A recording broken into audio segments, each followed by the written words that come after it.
towards God. அவர்கள் தேவனுக்கென்று தங்களுடைய இருதயம் மாறவில்லை. But their names were changed. ஆனாலும் தங்களுடைய நாமங்கள் பெயர்கள் மாற்றப்பட்டது. Now they were all planning. இப்பொழுது அவர்கள் எல்லாரும் தீர்மானித்தார்கள். How can we do this? நாங்கள் எப்படி அதை செய்வோம்? How could Christianity enter into this world? எப்படியாக கிறிஸ்தவம் இந்த உலகத்திற்குள் பிரவேசிக்கலாம்? How could this religion enter into this world? இந்த மதம் இப்படி உலகத்திற்குள் புகழலாம்? Now Jesus is not born. இப்பொழுது இயேசு பிறக்கவில்லை. But now we are in the Old Testament. இப்பொழுது நாங்கள் பழைய ஏற்பாட்டில் இருக்கிறோம். Now Satan is planning something. இப்பொழுது பிசாசு ஒரு காரியத்தை திட்டமிடுகிறான். Jesus is born. இயேசு பிறந்தார். Oh, thereafter the Savior will come and bring the people into salvation. இயேசு இரட்சகர் பிறந்ததின் பின்பதாக ஜனங்களே அவர் இழுத்து அவர்களை இரட்சிப்புக்கு கொண்டு வருவார். So Lucifer and the group were planning. ஆகவே லூசிபரும் தன்னுடைய கூட்டத்தாரும் தீர்மானித்தார்கள். Oh, now they need to be diverted. இப்பொழுது அவர்கள் மனமாற்றப்பட வேண்டும். Before Jesus was born, the diversion is going on. இயேசு பிறப்பதற்கு முன்பதாக இந்த திசை திருப்புதல் ஆரம்பித்தது. Oh, now we need to bring people. இப்பொழுது ஜனங்களை நாங்கள் கொண்டு வர வேண்டும். We have to bring them into tradition. அவர்களை பாரம்பரியத்திற்குள் கொண்டு வர வேண்டும். And we have to show them something. அவர்களுக்கு ஒரு காரியத்தை நாங்கள் காண்பிக்க வேண்டும். So the devil started very actively involved in this business. ஆகவே இந்த காரியத்திலே பிசாசு அதிகமாய் கிரியை செய்ய ஆரம்பித்தான். Winter season இந்த குளிர் காலநிலை in the European countries, ஐரோப்பிய நாடுகளிலே you will find நீங்கள் காணுவீர்கள் that people are eagerly waiting to see the sun. அவர்கள் சூரியன் எப்பொழுது வரும் என்று ஆவலாய் காத்துக் கொண்டிருப்பார்கள். Eagerly waiting to see the sun. ஆவலாய் காத்துக் கொண்டிருப்பார்கள். When can we see the sun? எப்பொழுது நாங்கள் சூரியனை காணுவோம்? It is utter dark. அது இருட்டா இருக்கிறது. A year back I met a friend who came from Italy. இத்தாலியில் இருந்து வந்த ஒரு நண்பர், சில வருடங்களுக்கு முன்பு வந்த ஒரு நண்பர் எனக்கு தெரியும். I asked him certain questions. நான் சில கேள்விகளை அவரிடம் கேட்டேன்.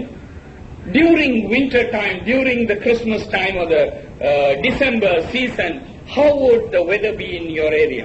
டிசம்பர் நாட்கள், கிறிஸ்துமஸ் நாட்களிலே உங்களுடைய பிரதேசத்திலே அந்த சூழ்நிலை காலநிலை எப்படி இருக்கும் என்று He said in September, October it is very dark. September October மாதங்களில் அதிகமா இருளா இருக்கிறது என்று கூறினார். It is too rainy. அந்த இடத்துல அதிகமான மழை. We don't see the sun. நாங்கள் சூரியனை காண்பதே இல்லை. We don't see the sun at all. நாங்கள் சூரியனை காண்பதே இல்லை. Heavy rain. பெரிதான மழை.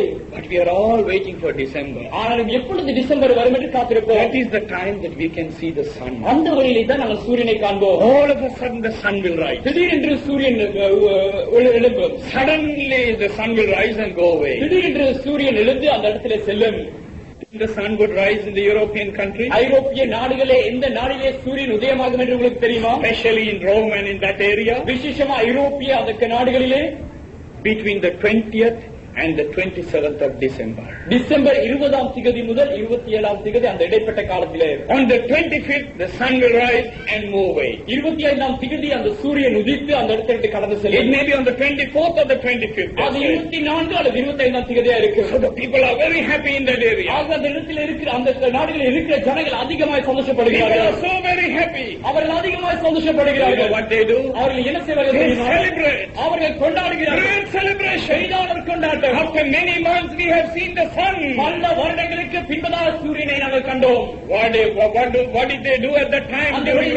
அந்த ரோமாபுரியிலே அவர்கள் என்ன செய்தார்கள்? During the Empire Constitution, what did they do? Empire constitution ஆட்சி செய்யும் போது என்ன செய்தார்கள்? They celebrated this day. இந்த நாளை கொண்டாடினார்கள். They celebrated the sun god. அவர்கள் சூரிய தேவனை நமஸ்கரித்தார்கள். They said this sun is our god. இந்த சூரியன் எங்களுடைய தேவன் என்று கூறினார்கள். Great celebration. பெரிதான கொண்டாட்டம். Lighting crackers.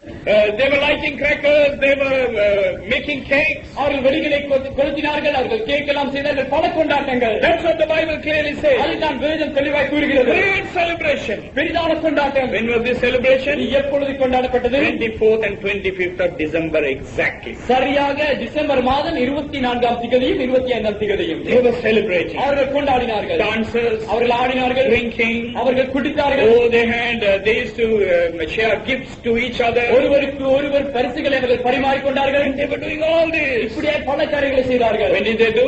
எப்பொழுது செய்தார்கள்? 24th and 25th of December. December 24ஆம் திகதியும் 25ஆம் Not திகதியும். only those days, அந்த நாளிலே மட்டுமல்ல, even today. இன்று கூட. Even today. இன்று கூட. Speak to the Europeans and see. ஐரோப்பியர்களோடு Still worshipping sun god. இன்னும் சூரிய தேவனை நமஸ்கரிக்கிறார்கள். So the devil thought this is a good idea. இது ஒரு நல்ல திட்டம், நல்ல ஒரு நோக்கம் என்று பிசாசு சிந்தித்தான். They were all worshipping idols. அவர்கள் யாவரும் சொர்பங்களை நமஸ்கரித்தார்கள். And they were worshipping the God. அவர்கள் அந்நிய தேவர்களை நமஸ்கரித்தார்கள். And the day passed by. இப்படி அது நாட்கள் கடந்து சென்றது. Day passed by. நாட்கள் கடந்து சென்றது. They started worshipping pagan gods. அவர்கள் அந்நிய தேவர்களை நமஸ்கரிக்க They ஆரம்பித்தார்கள். started worshipping pagan gods. அவர்கள் அந்நிய தேவர்களை நமஸ்கரிக்க Not ஆரம்பித்தார்கள். only the sun. சூரியனை மட்டுமல்ல, They started worshipping even the water. அவர்கள் தண்ணீரை நமஸ்கரித்தார்கள். Not only that. அது மட்டுமல்ல, They started worshipping the wind. அவர்கள் காற்றை அவர்கள் நமஸ்கரிக்க ஆரம்பித்தார்கள். This was going on. இப்படி சென்று கொண்டே So இருந்தது. the devil took a good chance. இது பிசாசு நல்ல சந்தர்ப்பமா எடுத்துக்கொண்டார். After that what happened? அதற்கு பின்பு என்ன நடந்தது? Something more happened. இன்னும் ஒரு பெரிதான காரியம் நடந்தது. In the Old Testament we find பழைய ஏற்பாட்டிலே நாங்கள் பார்க்கிறோம், that there was someone called him Nimrod. நிம்ரோது என்று ஒருவர் இருந்தான். In Genesis 10 chapter, ஆதியாகமம் 10ஆம் அதிகாரம் verses 8 to 10. 8ஆம் வசனம் முதல் 10ஆம் வசனம். You can even go home and read. நீங்கள் வீடுகளிலே சென்று கூட அதை There வாசிக்கலாம். was someone called Nimrod. நிம்ரோது என்று ஒருவன் இருந்தான். And he was a mighty man. அவன் அதிகமான ஒரு பலசாலியா He இருந்தான். was not a God-fearing man, அவன் தேவனுக்கு பயந்த மனிதன் அல்ல, but he was a mighty man. ஆனாலும் அவன் ஒரு பலசாலியாய் இருந்தான். He was a tall man. அவன் ஒரு உயரமான He was மனிதனாய் like a இருந்தான். giant. அவன் ஒரு பெரிதான ஒரு மனிதனாய் இருந்தான். And he had a wife called Semiramis. அவனுக்கு செமிராமி என்ற ஒரு மனைவி இருந்தார். In Doha also you will find a restaurant called Semiramis. செமிராமி என்ற ஒரு ரெஸ்டாரண்ட் கூட கோவாயில் இருக்கிறது. Semiramis, because it is coming through the word of God. தேவனுடைய வார்த்தையின்படி இந்த வார்த்தை வருகிறது. In the Old Testament, it is an Old Testament name. இது பழைய ஏற்பாட்டில் ஒரு பெயரா இருக்கிறது. Semiramis restaurant. Semiramis restaurant. So Nimrod's wife was Semiramis. இந்த நிம்ரோதினுடைய மனைவி செமிராமி. He was a great hunter. அவன் ஒரு பெரிதான ஒரு வேட்டையாளனாய் He இருந்தான். was not only hunting animals, அவன் மிருகங்களை மட்டும் வேட்டையாடவில்லை, he was hunting man. அவன் மனிதனை He was வேட்டையாடினான். killing man. அவன் மனிதனை கொன்றான். He was killing so many அவன் men. பல மனிதர்களை கொன்றான். He was such a giant. இப்படிப்பட்ட ஒரு பெரிதான மனிதனாய் இருந்தான். People in that area were very afraid. அந்த இடத்துல இருந்து பிரதேசத்தில் இருந்தவர்கள் யாவரும் அதிகமாக With பயந்தார்கள். great fear they were living. அவர்கள் அதிகமான பயத்தோடு One ஜீவித்தார்கள். day, you know what happened? ஒரு நாள் என்ன நடந்தது தெரியுமா? He died. அவன் மரித்தான்.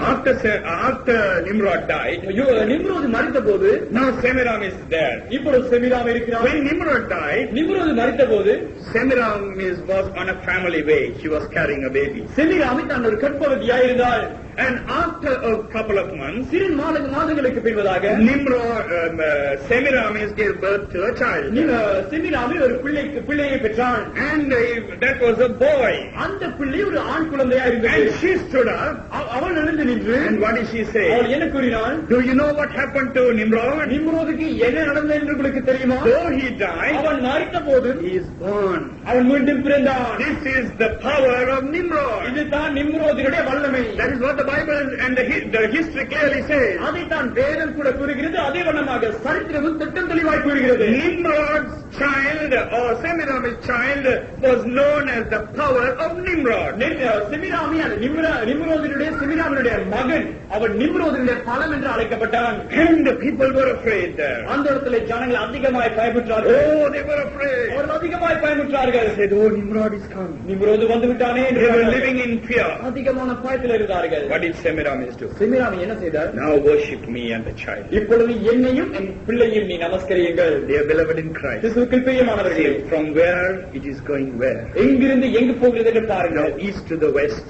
அது சரியா வடக்கிலிருந்து தெற்குக்கு செல்கிறது. Now she said, இப்பொழுது அவன் கூறினான், you worship the child which is in my hand. என்னுடைய கரத்திலே ஏந்துகிற இந்த பிள்ளையை நமஸ்கரியுங்கள். People started worshiping. அப்படியா ஜனங்கள் நமஸ்கரிக்க ஆரம்பித்தார்கள். People started worshiping. நமஸ்கரிக்க ஆரம்பித்தார்கள். Do you know what she said? என்ன கூறினாள் தெரியுமா? The birthday of the child was 25th of December. அந்த பிள்ளையினுடைய பிறந்த நாள் டிசம்பர் 25ஆம் தேதி. That's what clearly you find in the history. அதை சரித்திரத்திலே திட்டம் தெளிவாய் நாங்கள் If you want to cross check my message, you can go through the history. நான் கூறுகிறதை நீங்கள் சோதித்து பார்க்க விரும்புகிறீர்கள் என்றால் சரித்திரத்திற்கு நீங்கள் பார்க்கலாம். When was Nimrod's Semiramis' child was born? 25th of December. நிம்ரோதுடைய செமிரானுடைய மகன் எப்பொழுது பிறந்தான்? 25ஆம் தேதி December. Dear beloved in Christ, கிறிஸ்துவுக்குள் பிரியமானவர்களே, people started worshiping.